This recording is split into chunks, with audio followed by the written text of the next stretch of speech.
a nice place to live. And some of the ways they did it was this hug attack, hug assault team. So the drug dealers could run drugs and whatever else up and down the block because they felt uncomfortable by being surrounded with hugging. It's bad. It looks bad. Hugged up on, right? So then we'll put these signs up. You know, they say there's this illiteracy rate. Apparently, none of the illiterate people are the bad guys because they can read very well. I put these signs up that said, any police officers that enter these buildings must call this number before entering because there are undercover, armed security personnel posing as drug dealers. So all the drug dealers started looking at each other like, man, I don't know you. Don't look at me, don't talk to me. So they stopped getting along. They didn't trust each other anymore. They didn't want to talk to each other. They didn't want to be seen. It just made it very uncomfortable. And the truth is there was no undercover anything anywhere. I didn't have any money, so all I had was a camera. I had some cameras, like video cameras, then they didn't work. And, you know, so if they were smart, they'd realize there's no red light. So we were up there, like holding a camera like this on top of a building. And then I had cameras that had flash, remember the flash cubes? I'll tell you about the time. They go like that, so I got some of those.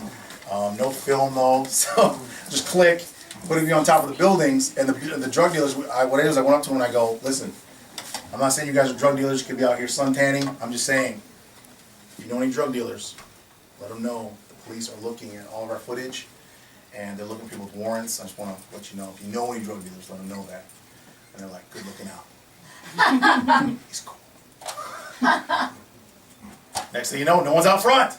You come home with your mom, there's no one there to spit on you. True story, mom and kid are coming up, and the guys want to hit on the mom. She's like not interested, so they spit on her right in front of the little boy. The boy's like 10.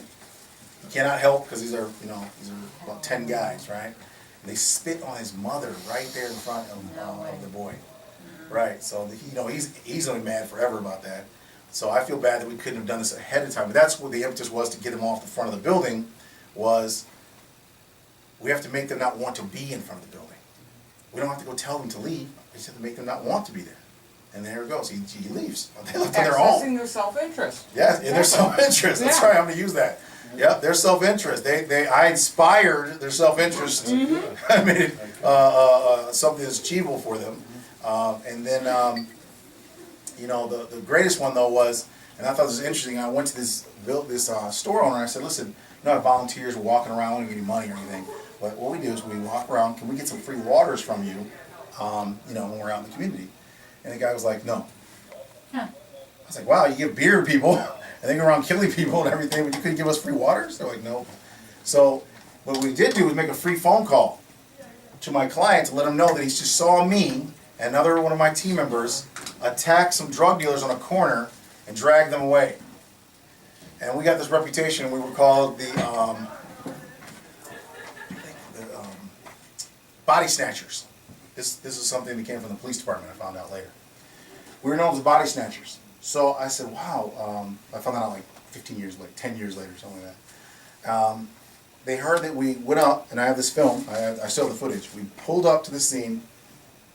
It's a corner, like in the movies, a whole bunch of drug dealers standing out front on the corner of a major street.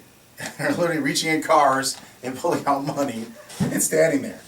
This is a laundromat, so all the families go to the laundromat right here. And right in front of this place are all the drug dealers standing on the corner. And of course, negative environment for the kids and inappropriate conditions existing all over there. So in this film, this footage, you see me pull up, me and another team member get out, we make an announcement on the PA system, clear the area, no drug dealing allowed. Two of the drug dealers stepped forward, they started yelling, you know, we're not leaving. All together there's about 6, I guess there's 6 of them. 2 of them step forward, 4 step back. As we come forward, you see me come, I have a baton, like a long baton. I come up and I go straight to the guy's leg. As he's coming forward, I go right to his leg. You hear it snap right on my right on the film. Then he kind of backs up. Then he grabs me. When he grabs me, he lifts me off the ground. My feet fly in the air. And I wrap around his head and I pull him down. And then basically it breaks him down and I pull him across. And then you see him and another guy Same thing, my other guy grabs the other guy, same way. You see both of them get pulled in the vehicle, and no one ever sees them again. The coroner stays clear of all drug dealers forever. To this day, if you go down there right now, there's no drug dealers. There's drug dealers down there since the 60s. There is no drug dealers there right now. From that day forward, now one drug dealer ever went back to that corner. And what was funny is the guy that owns the store was like, "You can't do that! You can't!" I was like, "Wait a minute. Mister, you can't do that, but you're giving vodka to the people around here." And my favorite part is you got these little thugs that come here after hours, and I'm not sure what you guys are doing, right? But you can't give us free waters. You can't support the families here. But you can call the owner of one of the buildings in Florida, some of the buildings, and tell him what happened. The guy from Florida flies in to fire me. He's like, "My God." I said, "Well, let me show you the video." I showed him the video. I showed him and the other millionaires that built all these 10 buildings. I show them this video, and they're like, they're mortified. "Oh my God, the liability. Oh my God, we must fire you immediately. I want you out of here." I was like, "For what?"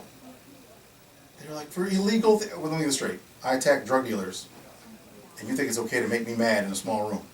Oh, that was interesting. I was like, "I'm just gonna make you mad because you have drug dealers, so I'm just gonna make you mad." I thought it was very arrogant of them. But make long story short. Sorry.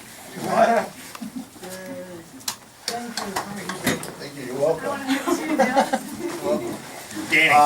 Make long story short, It's the people that the guys that we beat with these sticks and broke the stage and everything, those guys, one of them which was like 6'8", had an afro out to here. That guy was a football player from Wayne State University, was applying to be one of us. So him and his partner next to him, who was working for the post office, I made both of them go out and act like drug dealers. They weren't real drug dealers. So they drove out, we drove in the car. It was a good act though. These guys were acting really well. And they were doing the handoff of nothing and getting cash, and they looked like really successful drug dealers. And the guys never ever saw them again. The reason why they said they disappeared is because they put on our uniform the next day. And their haircuts were their head was shaved. So they went from this big tall hair like this down to zero hair, so no one recognized them. They were like, "My God, they disappeared, people." There was not even the stick was rubber. It was like foam with like a light broom's handle. So the reason it snapped is like a light broom handle. It was nothing. And so the real drug dealers backed away, ran away, and never came back. And we were able to make them believe we attacked drug dealers without a single fight. So we cleaned up a horrible neighborhood, made it safe for the families, and didn't beat up a single person. And I never really told that story for until 3 years ago. So everybody thought it was real. We're happy to hear it, but we've got needs to leave. well, you guys have a 3-hour drive ahead of you. Yeah, we got a long. Look, I'm glad you guys came out, and look forward to you, Dale. Thanks for having us. Yes.